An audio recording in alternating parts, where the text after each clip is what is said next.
今天呢，给大家讲的叫做胡脸老太。这件事儿呢，发生在我高3的时候，一个冬天的晚上，是我最恐惧的阴影，没有之一。高3下晚自习快10点了，那天晚上我还被老师留下单独讲了10几分钟的题。我是步行回家的，从学校到家大概要走40分钟。那时啊，我身上带着手机，出了校门的时候呢，已经是10点20了。当我在走回家必经的一条商业街里的时候，我就觉察到今晚的不同寻常。商业街中段是有夜市的，一年四季的深夜都是热热闹闹的灯火通明。毕竟啊，湖南的冬天也没有那么冷，夜市基本上都是通宵欢乐的地方。那天晚上啊，很怪，夜市里连灯光都没有，商业街里还开着几家24小时营业的便利店，每晚都开着，这家不开那家开都会开的那种。这基本上啊，一踏进商业街，店面的灯光、夜市的喧闹就会立刻袭来。不说这人来人往，但绝对呀，是有人经过的。那晚就不一样了，整条商业街没有一家店亮灯的，唯一的光源就是路灯。这稀疏的排列着，也没有人和车，一个人都没有。那么长的路，只有我一个人在走。我就很纳闷，看了看手机，10点55，我寻思这不算太晚呢，怎么今天这一个人都没见着呢？但是呢，我是没有害怕的，只当是偶然，继续往家走。走到这个商业街的尽头的十字路口附近，我能看到我家所住的楼房了。那楼房下面呢，有盏路灯，经过路灯直走，往左拐就能进到我家那栋的单元门了。再上3楼就到了我家了。此时我远远地看见这路灯下站着一个人，一个老太太，她孤零零的就站在楼灯下面，左顾右盼的。我打量她一下，这老太太身材矮小，身形啊应该挺瘦弱，但穿得特别的臃肿。西瓜红的棉袄，青黑色的棉裤和棉鞋，戴着一顶水红色的帽子，应该是毛线帽，能盖住耳朵，而且呀没有帽檐，圆乎乎的那种。我越走越近，老太太看到我，目光啊便直盯盯的盯着我不动了。她开始啊慢慢的走过来，走得特别的奇怪，腿好像不能弯似的，脚咔嚓咔嚓的挪，小碎步，看起来啊是腿脚不好。我看他盯着我，还走了过来，以为他要问路，就放慢了脚步，等他过来。随着那老太太走近，我发现她比我想象中的还要矮小，目测150出头，圆脸，下巴很尖，有些违和。这面色呢，菜青发黄，并不苍白，看起来就像这个久病之人，气色很差。眼睛圆圆的，眼神发直，看不出来什么情绪。我虽然觉得奇怪，但也没有多想，年纪大再生个病，看着有些奇怪呢，也很正常。慢慢的，那老太太就走到我的身边，我都做好她要问路的准备了，可她呢，并没有开口说话的意思，还是挪着小碎步，越靠越近，几乎要挨着我了。我疑惑地停了下来，看看她要做什么。这老太太呀，很奇怪地绕到我的左后方，挨着我的左侧身后就不动了。我听到她的手里好像这个在揉搓塑料袋，沙沙的声音，就是那种廉价的塑料袋，一抖了啊，哗啦哗啦响那种。瞬间我就警觉起来，我想她是不是从塑料袋里拿出什么东西，会不会对我不利什么的，该不会要抢劫吧？然而啊，紧接着下一秒就莫名涌来强烈的不安，不知道为什么，忽然就觉得这空气变得很诡异。他没有碰我，只是行为奇怪的，而且手里发出揉搓塑料袋的声音，没有跟我产生任何实质的沟通和接触。但我就是突然间觉得他在拿我当挡箭牌，他在躲什么东西。可是这周围黑暗又寂静，连个流浪的小动物都没有，他在躲什么呢？我立刻就弹开了，决定不再理会这个奇怪的老太太，赶紧回家。我刚一迈步，他就立刻又擦擦的迈着小碎步跟了上来。我已经是心惊肉跳了，但努力的忍着没有失控，快速又尽可能的放轻脚步的走着，飞快的左拐进了单元门。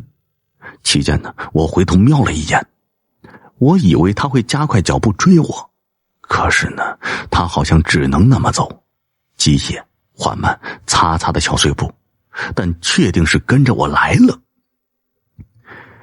我家楼房对面呢，有一排供居民放杂物的小平房，楼房和杂物间中间呢，就形成一个小巷子。从楼的2楼开始，楼道里面呢会有小窗户，3楼4楼呢都有。你站在楼道里，从小窗户往下看，能看到楼下的小巷子里的情况。站在小巷子里，抬头也能通过窗户看到一部分的楼道。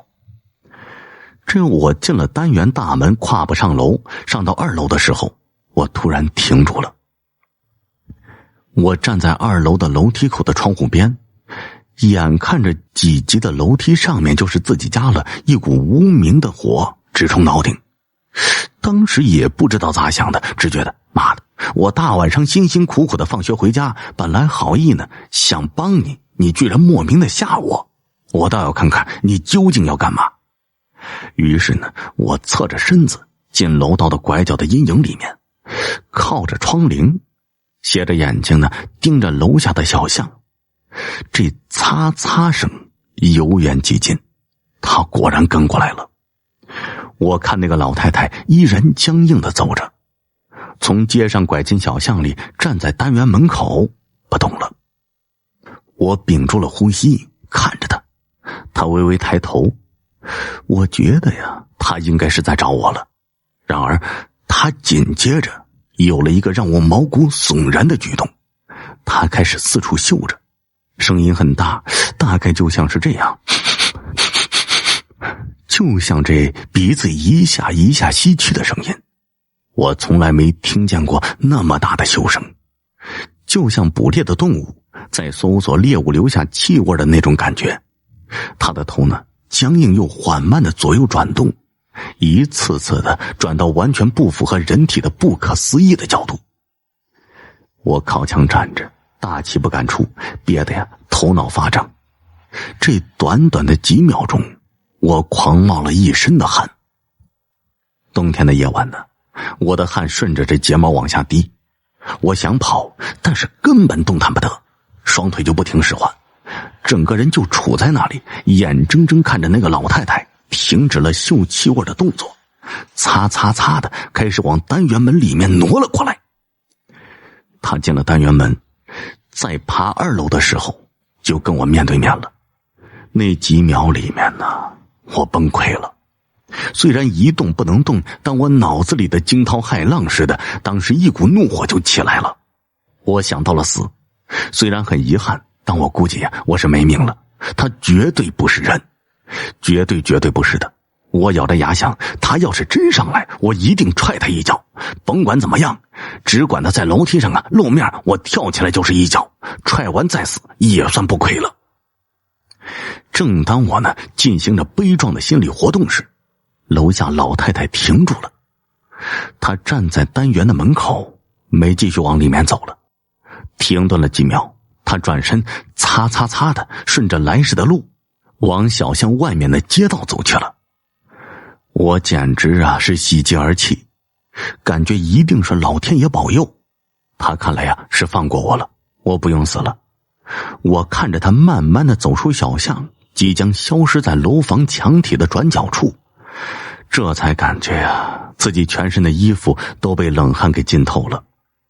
我想上楼回家，可我发现呢，依然动不了，身体还是僵直的状态，连动动手指都很费力气，转头转不动。于是呢，我仍然心有余悸地看着他消失那个转角，试着缓缓自己的四肢，平复心情，想快点恢复对身体的自由支配，然后回家。这突然我看见在我所在的楼房墙体那一端猛地探出一个脑袋，水红色的帽子，那脸呢正面对着我。昏暗的光线里，我猝不及防的跟那个老太太来了个对视。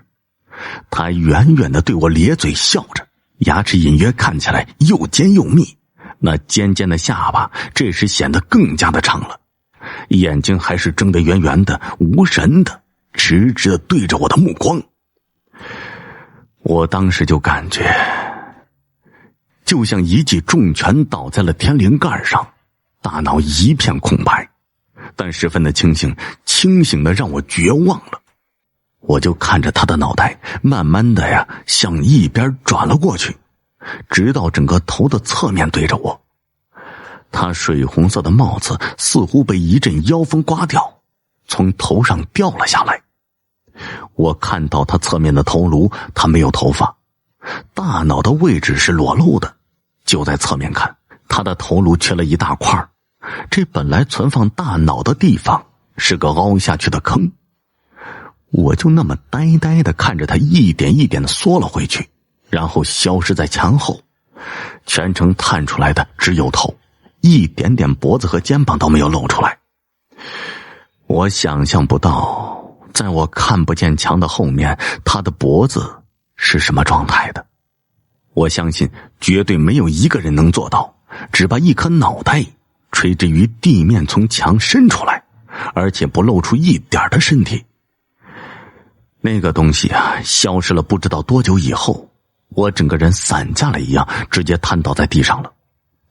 后来我是连滚带爬，手脚并用的爬上楼梯的，连哭带嚎的狂捶家门。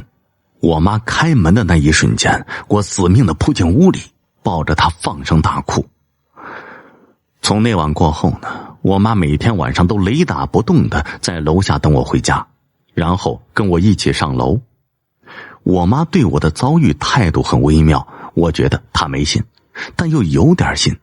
我现在呢都大学毕业了，说起这件事儿，我整个人还是抖的，仍然冒出一身的冷汗。后来我跟一个接触鬼神风水的人说了这事儿，并问了他了解不了解这种存在到底算什么。他沉思了一会儿说，应该属于精怪一类的，不算鬼魂，也推测不出他有没有恶意。但我之后呢，没有因此而备孕或者生病，还算是幸运的了。那这就是我为你讲的胡脸老太太。今天为你讲的叫做凶宅。几年前呢，我还在上海一家上市公司当高管，后来就离职了。当时还年轻，想着博有积蓄，几年不上班也饿不死，干脆啊休养一下生息得了。正好有个中介在紧急转让一个500平方的老院子，院子在保定，4米多高的老房子，这林木呢是50年以上的榆木，结实敞亮，关键呢还很便宜。这我当时也有些担心，怀疑这房子呀是不是有问题。中介是个东北小哥，他给我拍胸脯担保，说呀这老院子是一个大户人家的祖宅，这户人家呀端得有钱，半个县城都是他们家的。这户人家祖辈早就迁到北京了，在王府井都有4合院，这家人都是国民政府的高官，还有一个呀是傅作义警卫团的团长。这解放后倒是没遭到什么冲击，结果文革呀彻底被打倒了，北京的4合院被没收了，老家半个县城的祖产和庄户也被没收，就剩下一个老院子了。所以这院子呀，那真的是必须相当稳妥。我稳妥的付了钱，看这院子还真不错，就简单的收拾了一下，搬了进去。这搬进去当天呢，我买了一大包点心，想给左邻右舍的送一包，发现隔壁的都是大门紧锁，院子里一片荒芜，杂草丛生，这猪蝎乱爬。这我当时也没有多想，还沉浸在院子的喜悦里。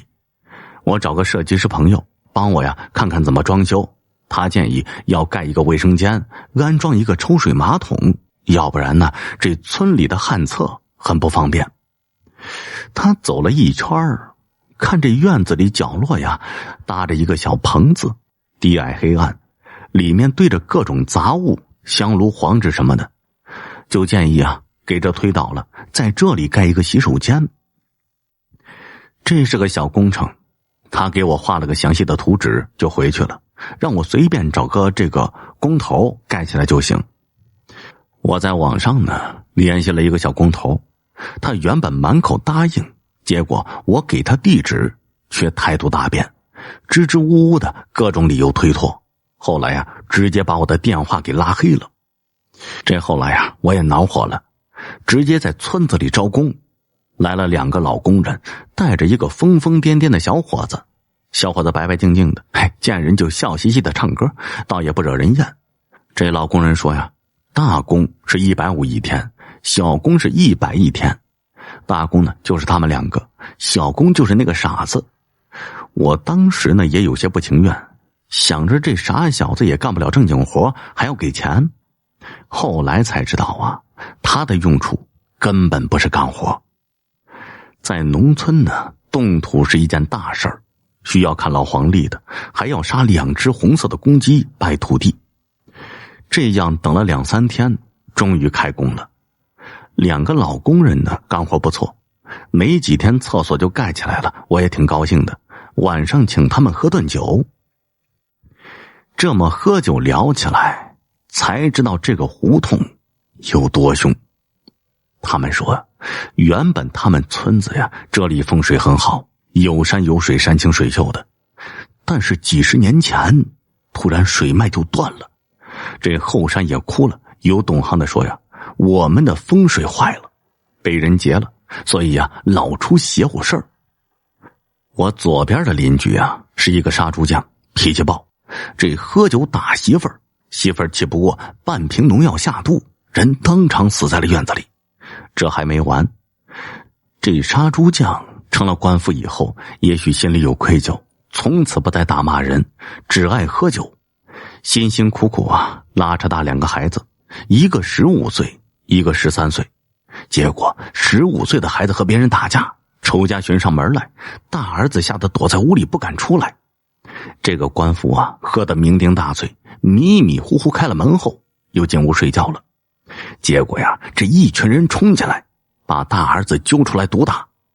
这年轻人下手没有轻重，最后竟是活活给打死了。冠夫第2天醒来以后，发现二儿子满脸是血，抱着大儿子的尸体在痴痴的傻笑着。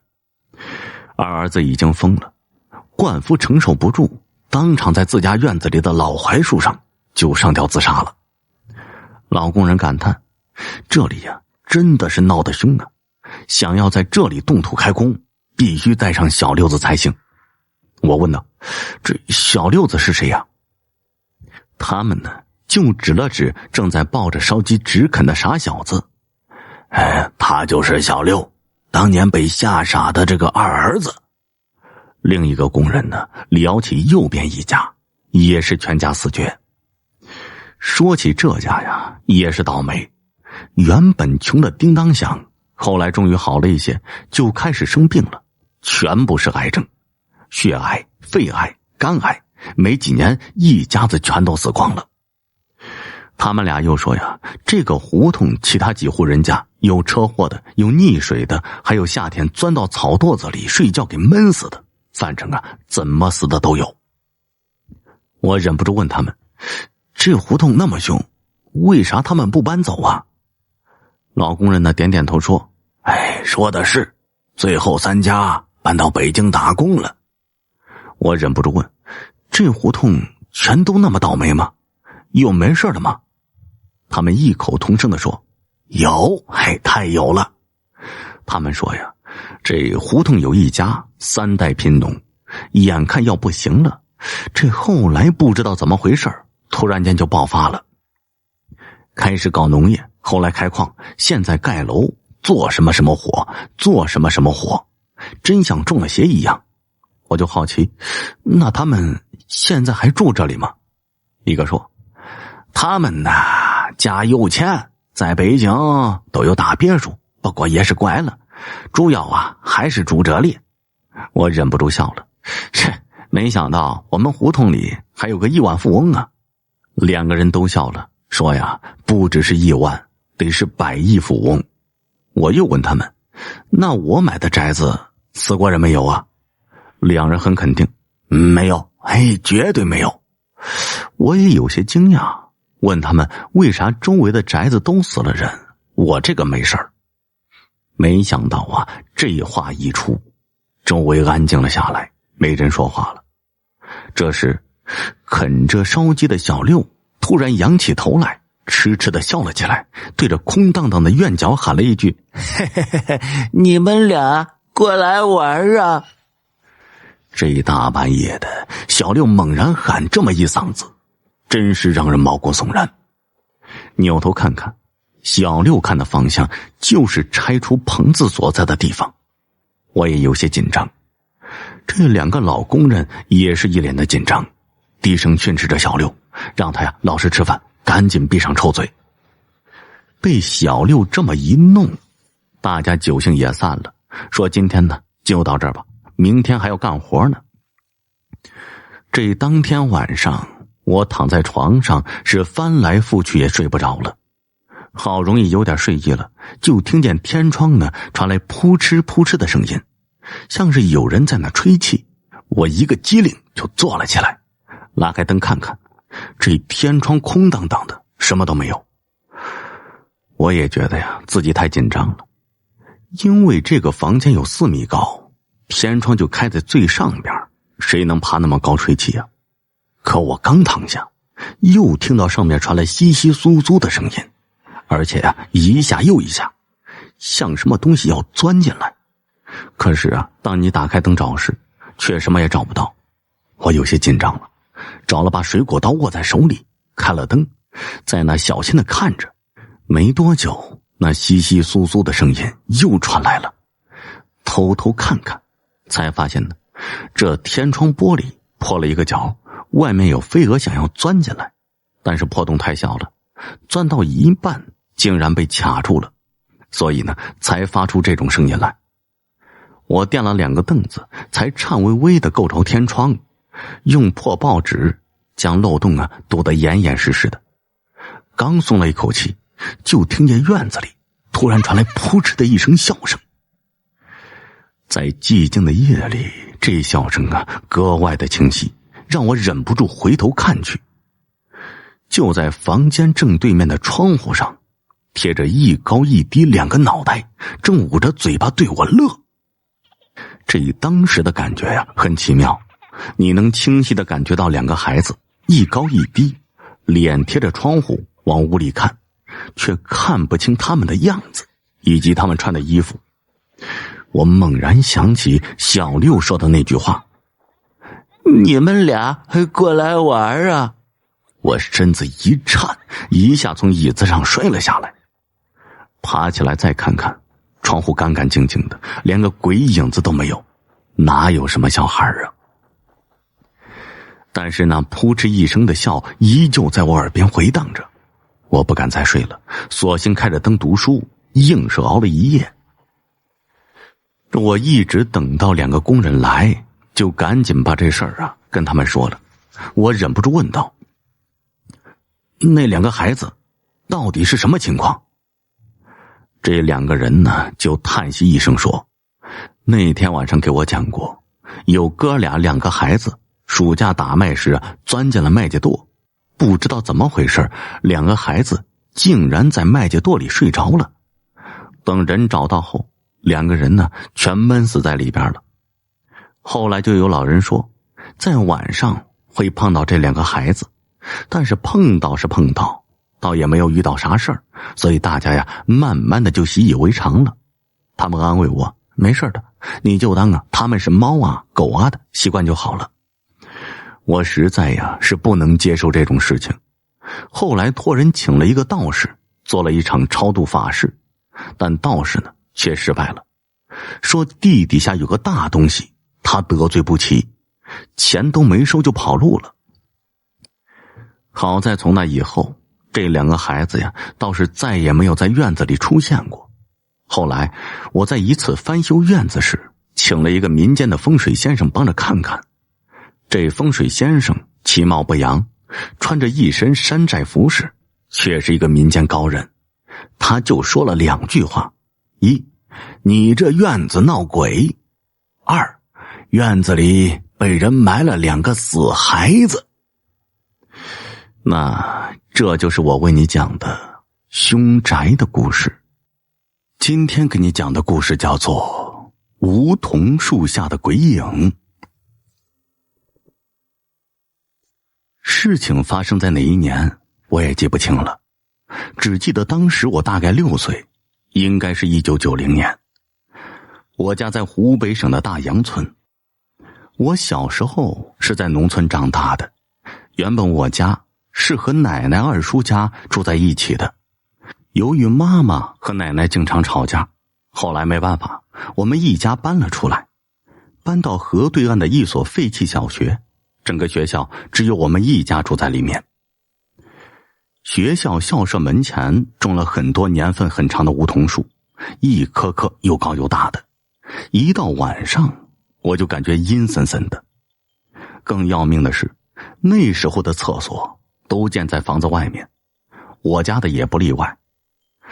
那是个夏天的晚上，可能是因为晚上西瓜吃多了，睡到半夜就被尿给憋醒了。我睡眼朦胧的打开房门，走到梧桐树下小便，撒到一半的时候，我就觉得有什么地方不对了。为什么那么安静呢？虫鸣声没有了，树枝摇晃的声音也没有了，好像这全世界只有我撒尿的声音。我的瞌睡一下就没了，猛地睁大眼睛，我看到了让我一辈子也忘不掉的事情。透过月光，在我的面前站着一个人，一个穿着一身深蓝色中山装的人。奇怪的是，不管我怎么努力去看他的脸，我都始终看不清楚。他的脸好像被一层黑漆漆的黑雾给蒙着。我嗷的大叫一声，提起裤子就向房间跑去了，中间还摔了一跤。等我跑到房内的时候，衣服都被冷汗给浸透了。我不敢回头去看，赶紧把房间的灯给打开了，软着脚走到爸妈的床前叫醒他们。我告诉他们我刚才发生的事情，可是他们不相信我说的，还说我肯定是氧化了。我也不敢去我床上睡了，那天晚上是和爸爸妈妈挤在一起睡的。后面的事情是妈妈讲给我听的。那天晚上睡到天快亮的时候，我就开始发高烧了，浑身又红又烫，嘴巴一个劲儿的说胡话，人都烧迷糊了。爸爸妈妈抱着我往村里的诊所跑，医生给打了退烧针，开了药。回家以后一点没见好，人总是不见清醒，嘴巴烧得起了皮，喂水都喂不进去了。到了晚上，爸妈又抱着我来到诊所，医生看了以后让爸妈天亮以后带我去镇里的医院。爸妈又是火急火燎的带我去了镇里的医院。医生量了体温以后给挂了水。要知道那个年代挂水一般要病情很严重才给挂的。3瓶水都挂完了，我的烧还是一点都没退，我妈都急哭了。我从小就调皮，身体一直特别好，平常连感冒都很少，这次真把他们给吓坏了。就在他们急得团团转的时候，我又开始说胡话了，一个劲地说：别拉我，你走开。我妈一个机灵，猛地站起来了。那天半夜我告诉他们我看见了什么事情。我妈赶紧叫上我爸，抱着我又往家里赶。进村以后也不回家，直接到了李婆婆的家里。这李婆婆呢，是我们村的神婆，附近几个村的人家里有什么怪事啊，都得找她。妈妈给李婆婆讲那天晚上我对她说的事情。李婆婆听了以后点了3炷香，掐着指头算了算，说是我们村上的某某人生前是个孤寡老人，死了10几年了。死了以后对上是安排的，那套中山装是他生前自己准备的，让我妈去村里的小卖部多买点这个黄纸冥币，买完在李婆婆家里给她烧的，一边烧一边骂，骂得可难听了。烧完又泼了一碗冷饭，嘴里叫着你赶紧滚，要不是看着是一个村的，看我不收拾了你，你要是再敢出来吓唬娃们，我让人给你那坟都扒了。完了又转头说我妈，怎么不相信孩子的话？这种话宁可信其有，不可信其无。我要是再给耽搁下去，可就危险了。后来呢，我妈一个劲儿的反省，李婆婆又给烧了一张符在茶水杯子里，喂我喝了几口，然后让我爸带着我回家睡一觉就没事了。这说来也奇怪，那天我睡到半夜，烧就退了，天亮以后人也清醒了，吃了碗稀饭以后就能活蹦乱跳的跑出去玩耍了。这件事情以后我妈就很相信这些了，要知道她以前是从来不信的。好了，这就是我为你讲的梧桐树下的鬼影。今天给你讲一个鬼楼的故事。张山是市报奇闻异事的栏目的记者，专门搜罗奇事怪事儿。这一天呢，他浏览本地的新闻网，看到一则信息，说市郊一处烂尾楼被称为鬼楼，半夜有鬼出没。他因此来了兴致，决定去看看。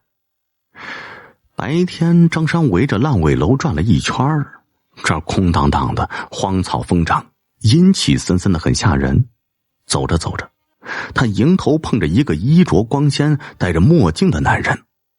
他走过去说明来意，墨镜男看了他半天，满脸惊慌的压低声音说，老兄，千万别去那地方，那儿可是有名的鬼楼，经常闹鬼。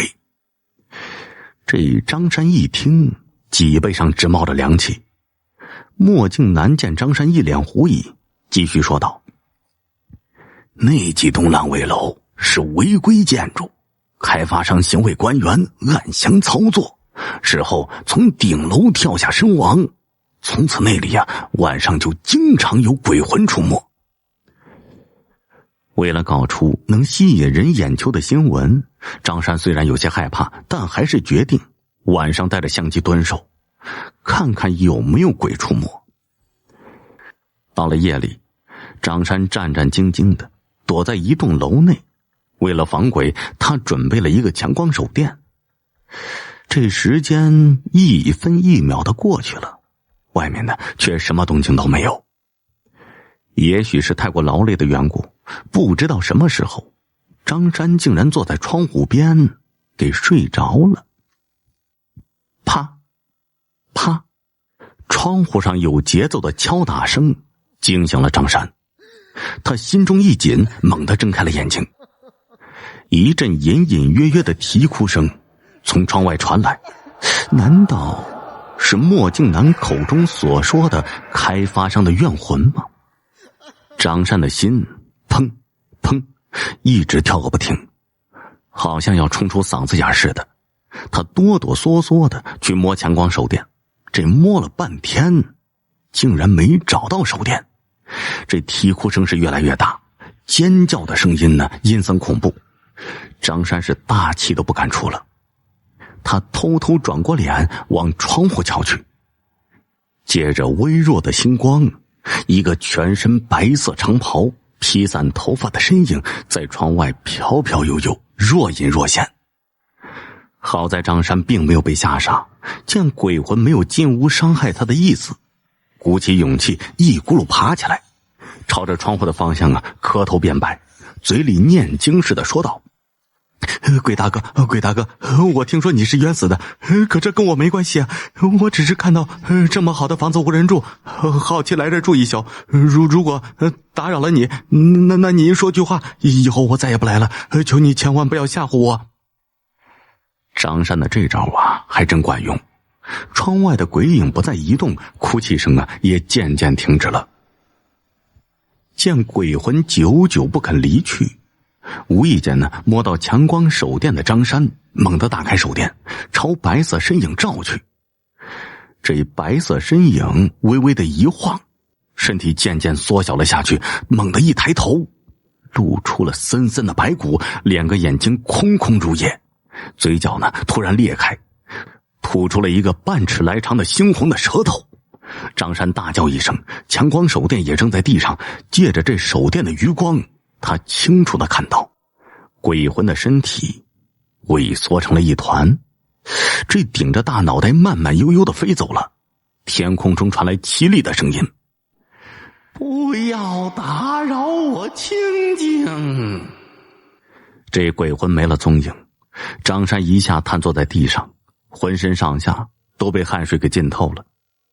这天一亮，张山就收拾东西准备离开这个吓人之地了。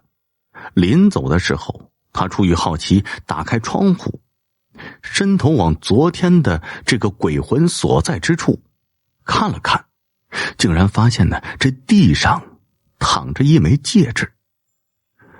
张山翻下窗捡起戒指，心里不由得狐疑起来，难道这鬼也戴戒指吗？难道是有人恶作剧装鬼吓唬我？这虽说昨天晚上的缩身法我想不明白，可这里面一定有蹊跷。这无论如何，这次他要弄个水落石出了。当天晚上，张山来到烂尾楼，开始实施他的计划。这半夜时分，张山走出房门，隐蔽在一处偏僻之处，静静地等待着鬼的现身。可这一等二等却迟迟不见有什么动静。就在他焦躁不安的时候，远处一个黑影出现了。张山屏住气息，眼睛一眨不眨地盯着黑影，这黑影越来越近，借着微弱的星光，他确定来的不是鬼，而是一个人，因为来人的脚步声是非常的清晰的。此人提着一个包，这走路是慌慌张张的，不时地回头张望，好像怕有人发现似的。这来人是谁呢？他半夜三更来干什么呀？难道他就是昨晚的鬼吗？黑影匆匆忙忙的进了张山所住的楼道，不一会儿就有阴森森的恐怖鬼叫声传来。这为了不打草惊蛇，张山蹑手蹑脚的爬到4楼。这鬼叫声正是从4楼左手边的房间传出来的。张山正想敲门，却发现门没有关严。顺着门缝，他看到来人正蹲在地上，打着微型手电给一个气球人充气，旁边还有人的骨头模型和假发。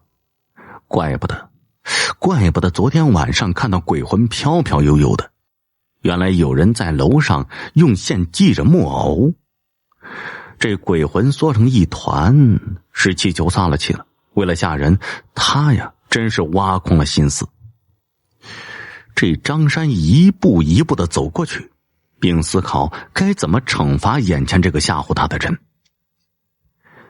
来人似乎感觉到有些不对劲，猛然回头一望，借着手电的余光，张山看清来人的面目，竟然就是墨镜男。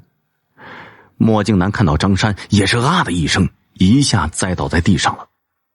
张山哈哈一笑，知道自己的妙计起了作用了。为了吓唬鬼，他专门找了一身宽大的白衣服和披肩的头发套，把自己也打扮成了鬼的模样。墨镜男肯定以为自己招来了真鬼，给吓晕过去了。当务之急是把墨镜男给叫醒了，可张山摇了半天也不见他醒过来。为了安全起见，他拨打了120后又拨通了110。这120呢，先于110到来，张山跟着救护车去了医院。墨镜男刚醒，警察就到了。张山把事情一五一十的说了，虽然墨镜男一再只说跟张山开玩笑，可警察还是把他带走了。第二天上午，一群警察在烂尾楼里搜寻，在一处杂乱的碎石下面找到一个年轻的女性尸体。后来张山听说，这墨镜男呢，本是市建局局长的堂弟，局长贪色找了小三，却被小三勒索，他怕事情传出去呢，影响仕途，便杀了小三，让堂弟把他埋在烂尾楼内。为了营造有鬼的假象，墨镜男便装鬼吓唬张山，没想到被张山识破了。这张山拍鬼抓鬼破了一个大案，一时间也成了当地的新闻。好了，这就是我为你讲的鬼楼的故事。今天为你分享的故事叫做迷雾中的那盏灯。99重阳节那一天，我和老公开车去了山中求子。结婚5年了，我们一直没有孩子，求医问药花了不少钱，也被四处流窜的野郎中骗过。所谓病急乱投医，我们不放弃任何一个希望。大医院检查过，都没有什么大毛病。医生说呀，主要是情绪环境等因素。这可就难了，没有一定的标准，具体执行起来也是一头的雾水。各种方法试过以后呢，还是毫无动静。此次上山就是为了此事而来。没进山之前，天气是一片晴好，阳光万里。刚拐过弯路，眼前就迷迷蒙蒙了。一股股的轻雾从山上下来，缠绕飞舞，由淡转浓，渐渐的看不清路了。我老公开得很慢，打开车的灯，能见度也就几米远。大部分的客车都停开了，三三两两的人群都开始往回走。还有几个人惊奇地看着我们的车，摇摇头叹息着离开了。我老公看到此情此景，也打起了退堂鼓，说不如我们也回去吧，明天再来，或者再选日子。我一听，这心口发堵，想起这平日里为此事所受的指指点点和婆婆的冷言冷语，气就不打一处来，说道：要回你回，反正今天我非要上去不可，成不成在此一举，我为此事遭遇的罪还少吗？说着说着呀，就红了眼圈了，要掉泪的模样。老公无奈，也只好硬着头皮往前开了。这犹犹豫豫中，我们已经走到了半山腰了，前后左右全是雾蒙蒙的，白茫茫一片，什么都看不清楚。这早已分不清哪里是路，哪里是山，哪里是树木岩石了。汽车基本是比蜗牛还慢，而且每一步都是心惊胆战的，唯恐一个不小心就会坠落悬崖。想起路边那些树木丛生，岩石遍布，又陡又峭的沟壑，如果滚落下去，后果不堪设想。想到这儿，我就头皮发紧，心脏缩成一团。此时呢，我也不敢再说话了。我知道想下山和上山都是一样的，全都看不清，已经没有退路了。看着他，只见他脸色阴沉，紧闭双唇，精神高度集中，也顾不得埋怨我了。而我呢，却开始恨自己太任性了，这可是生命攸关的事情啊！我有期盼上天开开眼，赶快散去雾，放我们一条生路吧。正在我们左右为难、万分焦急的时刻，一团橘黄色的灯光出现在我们车前，在迷雾中发出幽幽温暖的光辉，它忽闪忽闪的往前移动。我抱紧了老公，盯着他颤声问道：“这是什么？不会是传说中的鬼火吧？”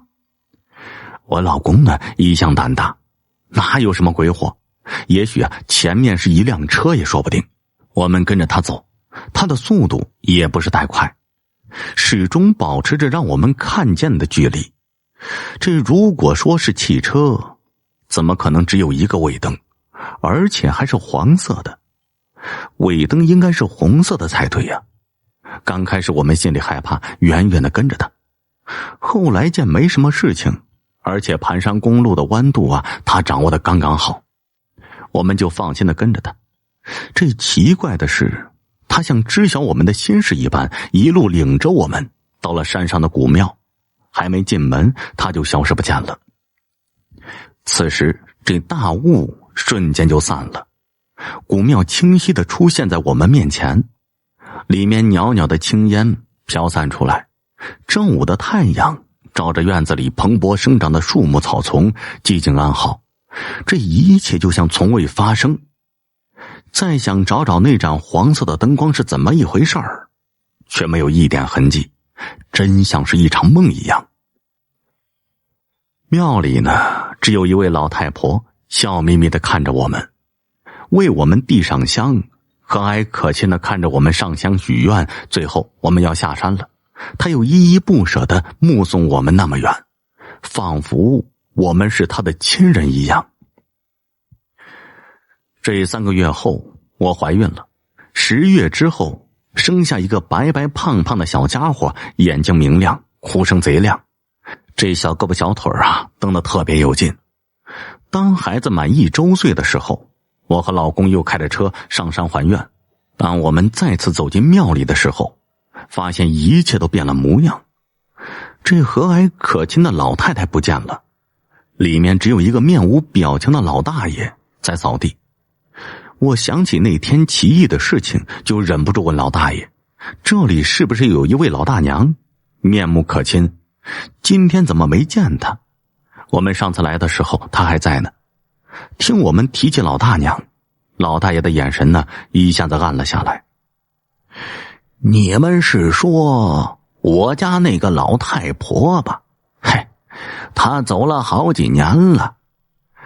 那一年重阳节的前一天，他回家看望小孙子，这小孙子要跟他一起上山来玩，谁曾想小孙子想摘路边的野果，一脚蹬空就滚落悬崖。他觉得自己罪孽深重，也跟着去了。一瞬间2条命呢。这说着说着，老大爷眼泪纵横，泣不成声。听到这里，我只觉得毛骨悚然，后脑勺发凉，心情呢又是沉重无比。我安慰了老大爷一番，就心事重重的走了。如今一起大雾，我就想起那不可思议的灯光，心里总觉得怪怪的。好了，这就是我为你讲的迷雾中的那盏灯。今天给大家讲的故事呢，叫做表叔村里的僵尸。夏季，放了暑假的小健来到了乡下的表叔家里，美其名曰体验生活，实际上是逃避这一暑假的补习生涯。到了乡下的表叔家呢，小健就像入了海的鱼儿，一股自由的喜悦感由心而发，有一种说不出来的高兴。在乡下的田间，他就像一匹脱了缰的野马，跑着跳着，高兴地唱着歌。在这里没有了课本，没有了作业，也没有老师那张臭烘烘的臭脸。这里有蓝天，有白云，还有吸之不尽的新鲜空气，一切对于小健来说都是那么的新奇，那么的有吸引力。到了下午5点左右，表叔为了给小健接风洗尘，做了一大桌子好吃的。荤素搭配，色香味俱全，而且还是纯天然无污染的，吃到口里舒心，进到肚里放心。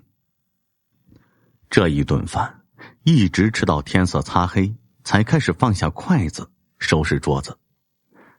收拾完桌子以后，小健的表叔拿了一大把锁将自家院门锁上。小健有些奇怪，向表叔询问：表叔，这农村经常发生偷盗的事吗？哎呀，这年头谁家都能吃饱饭，谁会偷东西啊？顶嘛名啊？表叔说道。那您还锁上院门干嘛呀？小健问道。这个，哎呀，你这个小娃娃，说了你也不懂，赶紧回屋睡觉去。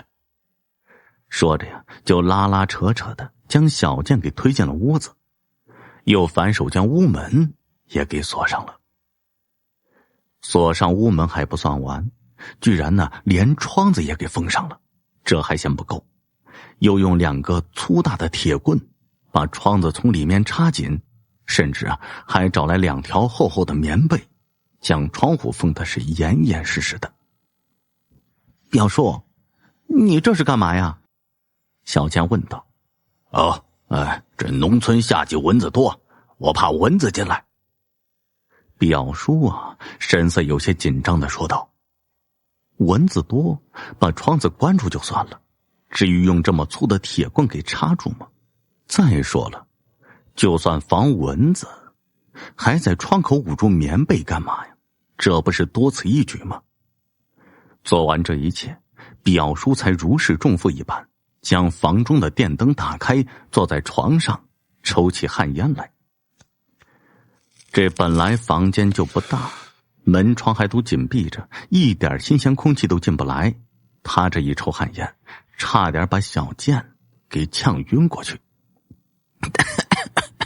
表叔，我包里带着强效的除蚊药剂呢，只要喷上一点，屋里一宿都不会有蚊子。我们能不能把窗子开一开呀？小健问道。不行，表叔坚决的回答。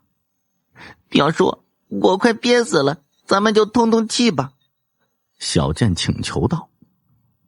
没事啊，憋不死的，睡着就好了，赶紧上床睡觉。说完呢，表叔就将电灯给关闭了。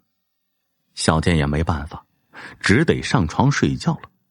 躺在床上的小健是翻来覆去怎么也睡不着，一直折腾到半夜，都是一点困意都没有，太闷了。以前在城里住的时候，空气呢虽然谈不上清新，可也不至于憋闷呢。现在的小健感觉自己越来越热，越来越闷，有一种将要窒息的感觉。小健呢悄悄地站起身来，来到窗前，揭开了堵着窗子棉被的一角，发现外面的景色好美，月光皎洁，星光闪烁，比城里的灯光可漂亮多了。小健大着胆子，捏手捏脚将那粗铁棍给取了下来，把窗子打开，从窗上跳到院中，一股清新的空气扑面而来，爽得小健眯起了眼睛陶醉起来。小健睁开眼睛，发现院外有好多萤火虫，就像星星一样飞在空中，煞是好看。他实在是忍不住了，找来一个板凳，踩着板凳从院墙上跳了出去。就在双脚落地的时候，眼前出现了4条毛茸茸的大腿，小健一屁股坐在地上，差点吓傻了。他定眼望去，只见一头老黄牛出现在他的面前，他这才明白，这是表叔家的牛啊，自己差点跳到牛身上，还差点被牛给吓到了。还好自己没有喊出来，惊动了表叔，那可不是好玩的。小健避开了黄牛，来到田野之中，高兴地蹦跳着，无比的开心。就在这个时候，小健猛然闻到一股子腥臭的味道，这股臭味比大粪的味道还要难闻100倍。小健被刺激的受不了了，一口吐了出来。这股子臭味并没有随着微风消散，反而越来越浓烈了。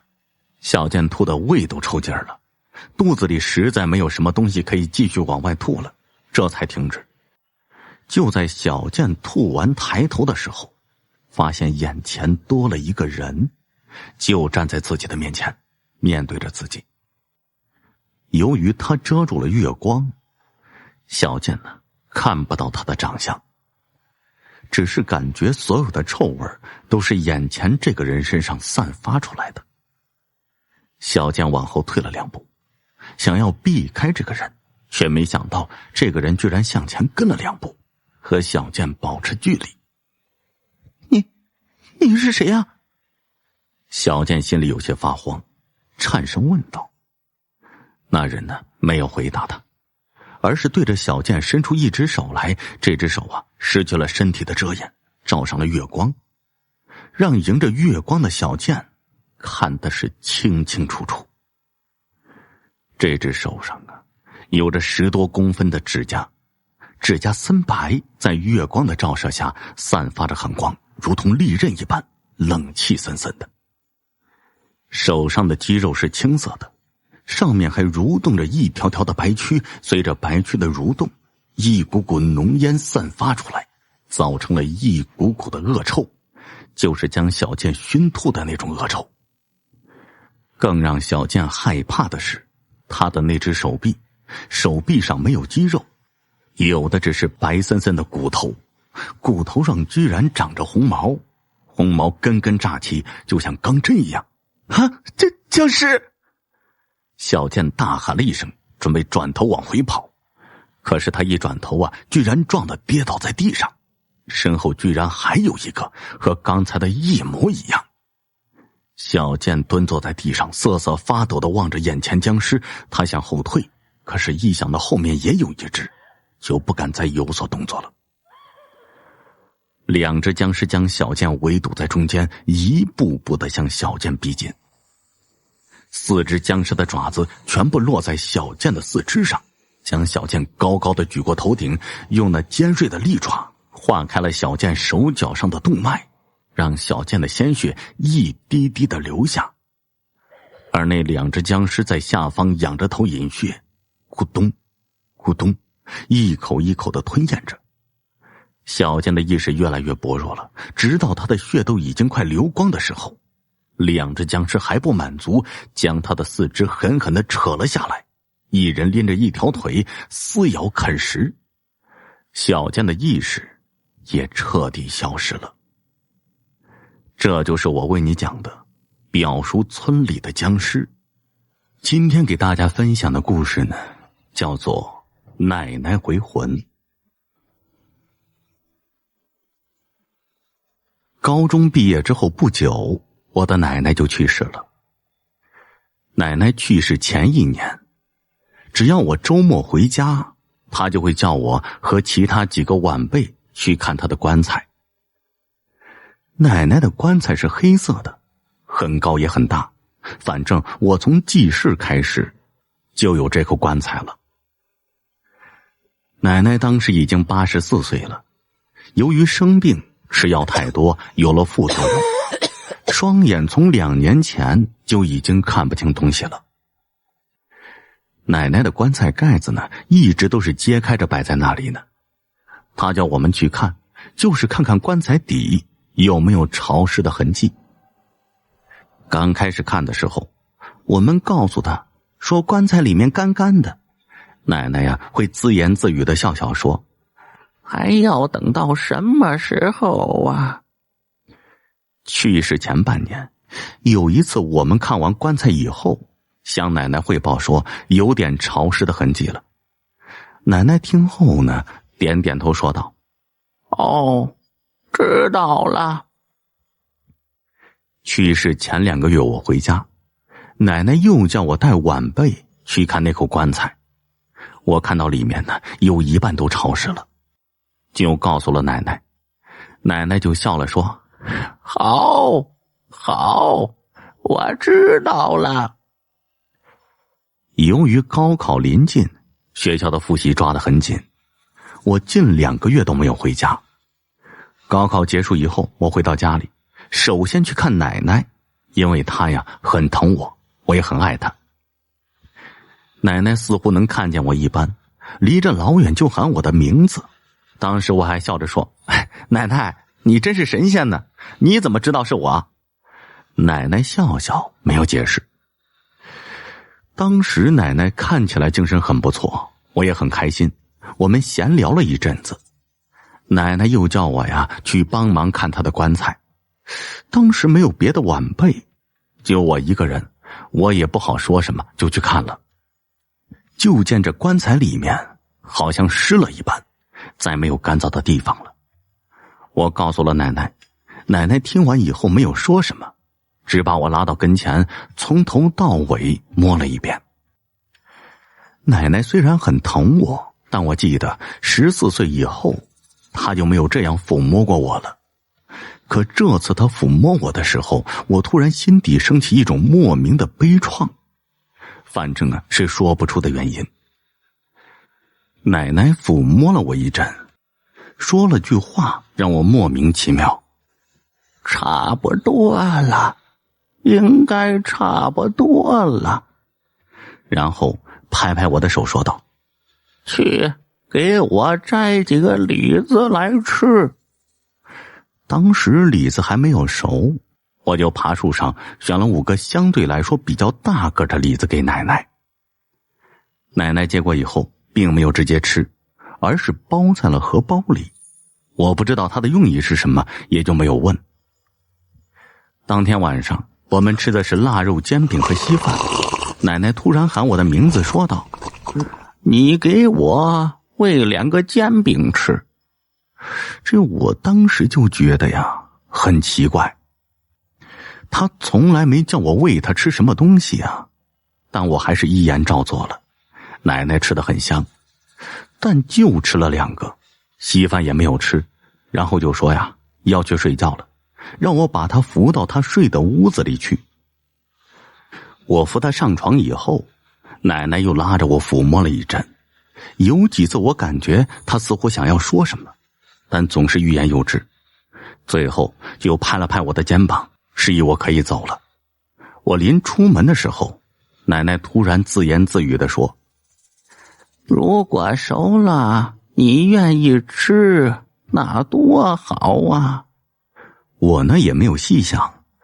第2天的时候，我堂侄女儿叫奶奶吃饭，却发现奶奶已经静静地躺在床上去世了。摸摸身体，余温还有，估计是去世的时间不久，我们顿时大哭了起来。我伯娘给她换寿衣并整理她的旧衣的时候，从她刚穿过的衣服里摸出5个大大的李子。我一看就知道这是我头天摘给奶奶的，但我摘的李子当时还是比较轻比较硬的，而此时那5个李子却好像熟透了一般。别人倒没觉得奇怪，只有我心里感到百思不得其解。后来下葬的时候，大伯将这5个李子随着奶奶一起下葬了。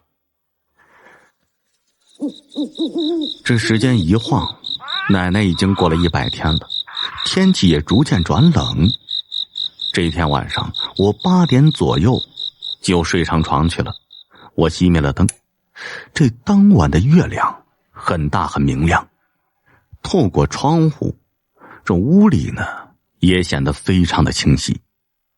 我妈妈和妹妹睡一间卧室，和我的卧室呢就一道门，通常这道门我都没有关上过。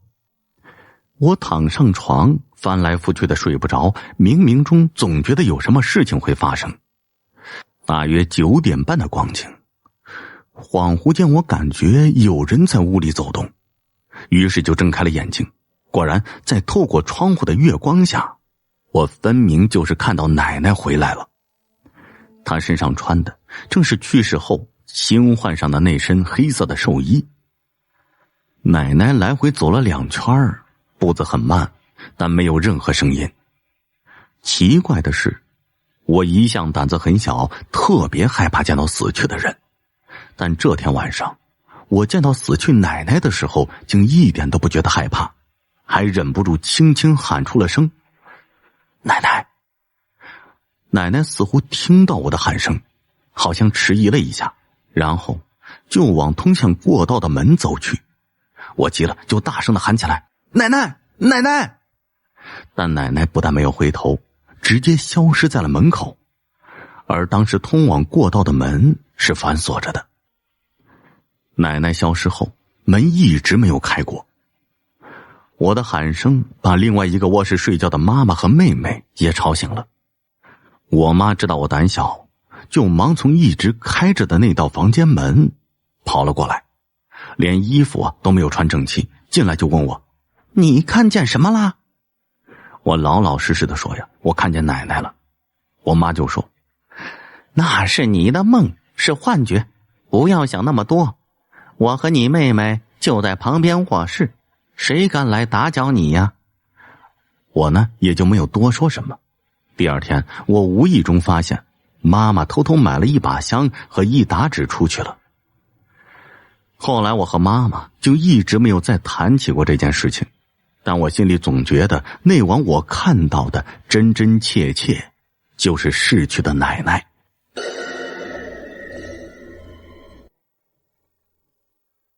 好了，这就是我为你讲的奶奶回魂。今天给你分享的是叫做不是阴阳眼的灵异经历。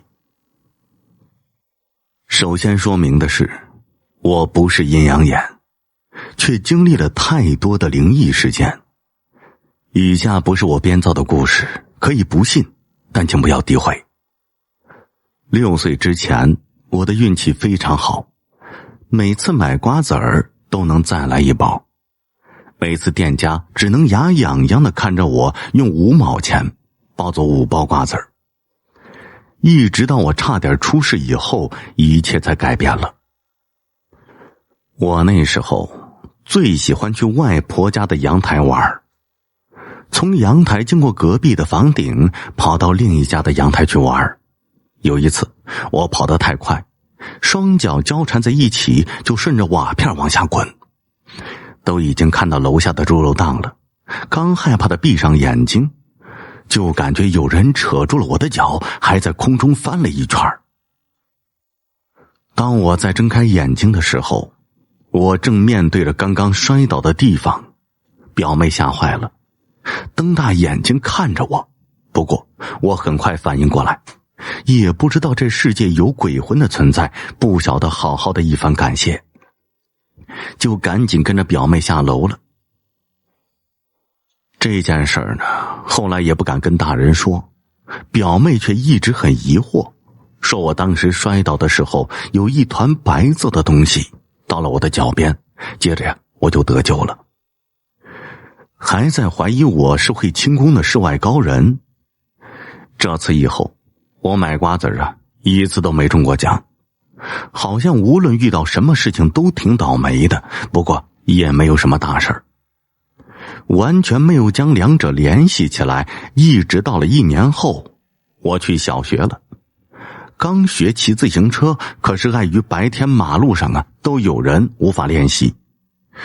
那晚是农历7月14，老妈那天呢是千叮咛万嘱咐，这孩子不能往外跑。到了晚上，远远看去，这路上真的没有人，我就偷偷的骑着自行车出去了。这骑着骑着，发现也不知道从哪里冒出来那么多人，面无表情的，有走着的，骑自行车的，开摩托车的，不过却没有任何声音。这没一会儿呢，身后远远的传来弟弟在巷口喊我回家的声音。回家以后，我气呼呼的问老妈为什么不让我出去。老妈却说今晚是不会有人出门的，我却反驳街上有那么多人呢。结果只有4岁的弟弟摇摇头，说呀他叫我的时候路上只有我一个。然后老妈就让我烧香磕头拜土地老爷，狠撇了我一顿。同年我在大厅做作业，老爸在房间里睡觉，没一会儿我就看到老爸背对着我经过大厅出去了。老妈买菜回来，问我老爸在哪儿，我说我老爸出去了，不知道在哪儿。结果老妈一进房间就看到老爸在睡觉，骂我说谎。那时候我真的很委屈，因为我确实看见了。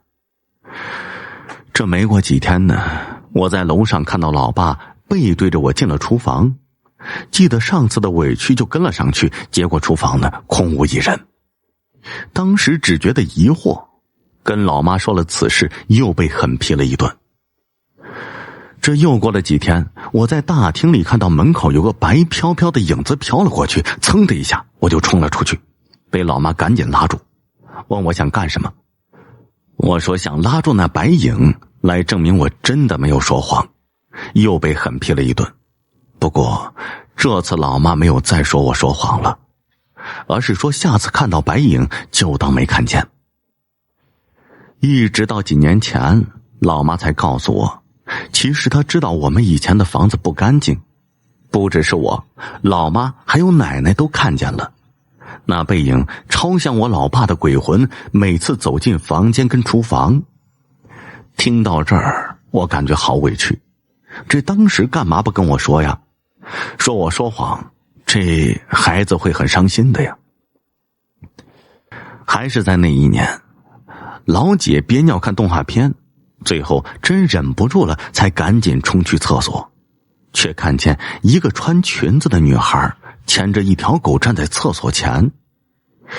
她没有鬼魂的概念，只当那女孩像是一团空气，憋不住了就冲上前去推开她，却什么也没有推到。不过她当时也不管了，方便最重要，一直到长大了想起来才后怕。老姐是个暴脾气，闹腾后大晚上的就被老妈锁到门外了。老妈告诉她只有认错了才能进门，老姐不以为意。门口不远的地方呢，就是一堆坟墓。当时我们还是孩子，不晓得是什么，也没有感觉到害怕。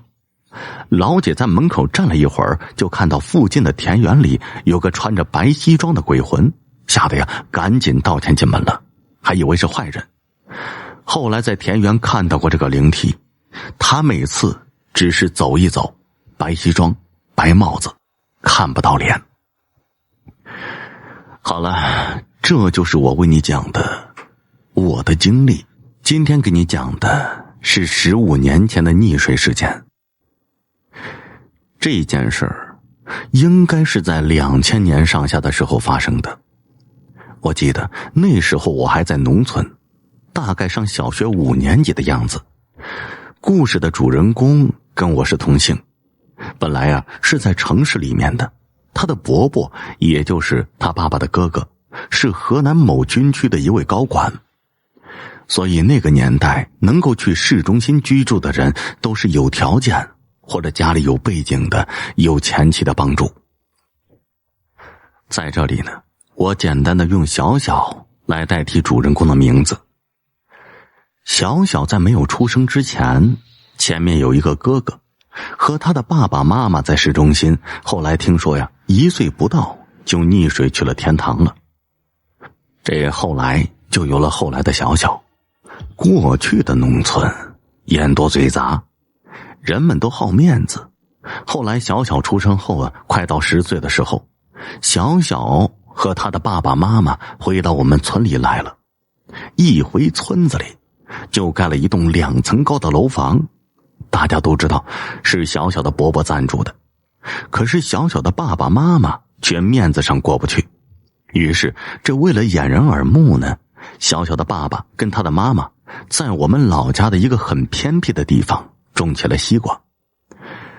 他家那西瓜地里听说是乱坟岗，这很多胆大的人都不敢去那里。过去的人种西瓜都会搭西瓜棚，晚上一般都是小小的爸爸在那里守夜的。到了早上天还没有亮的时候，就是小小过去，因为他的父母要去城里卖西瓜。西瓜呢，一般都是学生放暑假的时候盛产，大家不要质疑这个小小是怎么上学的。西瓜卖了没多少天，跟往常一样，小小去接替父亲，一个人在这西瓜棚里。他父母卖完西瓜回来后，就给他带了包子跟方便面。他就问妈妈，怎么没有带水？要是口渴了，我能吃一个西瓜吗？结果他妈妈说呀，不准吃，少了一个，我打掉你的牙齿。这是后来呀，他妈妈愧疚说出的事情。这小小非常老实，说保证不吃。他妈妈就走了。当小小吃完东西以后，的确是很口渴，于是啊，这不幸的一幕就发生了。我们这里有一个池塘，在过去的20年里，每10年都会淹死一个人。今年刚好是第30个年头，冥冥之中真的是太巧合了。小小口渴，就去池塘里喝水。这当时的池塘还有一对妇女在网龙虾。可是小小喝了水，觉得很热，夏天嘛，看到这水就想跳下去玩。可是小小跳下去的地方是一个很深的地方，因为他下水的位置正是前几天抽水机挖过的地方。在农村待过的人呢，应该都知道，这大概过去了半个多小时，小小已经永远离开这个世界了。网龙虾的小女孩对自己的爸爸说，刚刚有个小男孩在水里，到现在都没有起来。这小女孩的父亲呢，由于下网没在意，于是想起来后马上就知道出事了。此时小小的婶婶刚刚忙完农活，这路过这个池塘，然后网龙虾的这个人呢，跟小小的婶婶说，刚刚有个孩子可能在水里淹死了，你看是不是你们村里的呀？然后小小的婶婶就让人去水里捞了。捞起来那一刻，小小的婶婶呢就接受不了了，然后就把孩子弄回家去。小小的父亲第一时间知道后，马上赶回了家。当时啊，这小小的妈妈在打牌，后面才赶来的。我们村的人也都知道了，也都赶了过去。小小的父亲对小小进行了人工呼吸，小小吃的东西呢都被吸出来了，甚至连大便都吸出来了。这都是事实，就是没用。这小小的母亲嫌脏，一点没有营救。当时大家都开始议论纷纷了，后来就彻底放弃了。我奶奶就开始帮着小小洗身子换衣服，因为是亲戚的关系嘛。这到了晚上的时候，我记得很清楚，我们村至少有几十个人都在小小的家里和房子外面。小小家隔壁有一个废弃的桃园，当时还有10几棵桃树是活着的。而小小的家呢，是离开小小池塘溺水的必经之路。这大概晚上快9点的时候，很多人呢，有的在聊天，有的在打夜牌，可是外面呢没有一点风。就在这个时候，就开始起了寒风了，而且风特别大，小小家的窗户什么的都吹得非常响。我记得呀，村的一个人刚刚来到小小家就说，怎么这么大风啊？来的路上没有什么风啊。然后大家呀就都没有说话了，很安静。诡异的一刻再发生了，这几十个人呢，全部听见了小小的声音，声音很小，听力差的人很难听见。就听见小小说，爸爸妈妈不让我喝水。这句话呢重复了应该有2次，然后风就停了。小小的妈妈就开始哭了，说是自己害死了自己的儿子。如果没有这个诡异的2句话，所有人都不会知道小小是因为口渴才会导致这样的。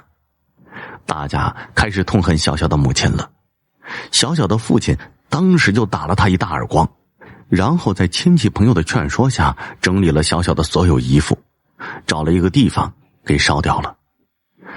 这让我最不开心的就是，这小小是葬在一个没有坟墓的地方，就他一个孤立立的，离开了都是孤单一个人。我到现在都不明白，为什么小小没有埋在他们家的祖坟的旁边？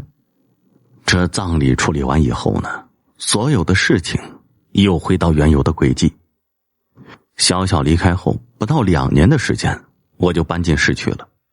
过了快10年的时候，我回到老家。那时候知道我们村呢2个学校都拆迁了，上学要去城市与农村交接的一个学校。我要说的是，在我回老家的路上碰到了一个小孩子，他背着一个书包，就一个人，长得跟10年前的小小是一模一样。当然小小离开的时候快10岁了，这个孩子没有小小大。然后当时我也跟他没有说话。回到老家后，听我伯伯说了才知道，这个小男孩是小小去世后他们的父母又生的一个。可是很离奇的是，小孩子到了会说话的年纪，只会叫爸爸，甚至我听说这个小男孩从来没有叫过1次妈妈。我越发的觉得神奇了，我感觉这就是小小的转世了。我记得我离开家的时候，还特意去了小小的家里，把我带的水果吃的分了一部分给这个小男孩。因为小小生前呢很喜欢和我一起玩，就算找一下和当年小小在一起的快乐吧。让我感动的是，给这个小男孩东西之后就说我要走了，哥哥有时间呢再回来看你。我刚刚走几步，这小男孩用出他超出这个年龄的声音说了一句哥哥再见。我当时呢就回了头了，我一点都不害怕。我对他笑着，他也开心的对着我笑着。好了，这就是我为你讲的15年前的溺水事件。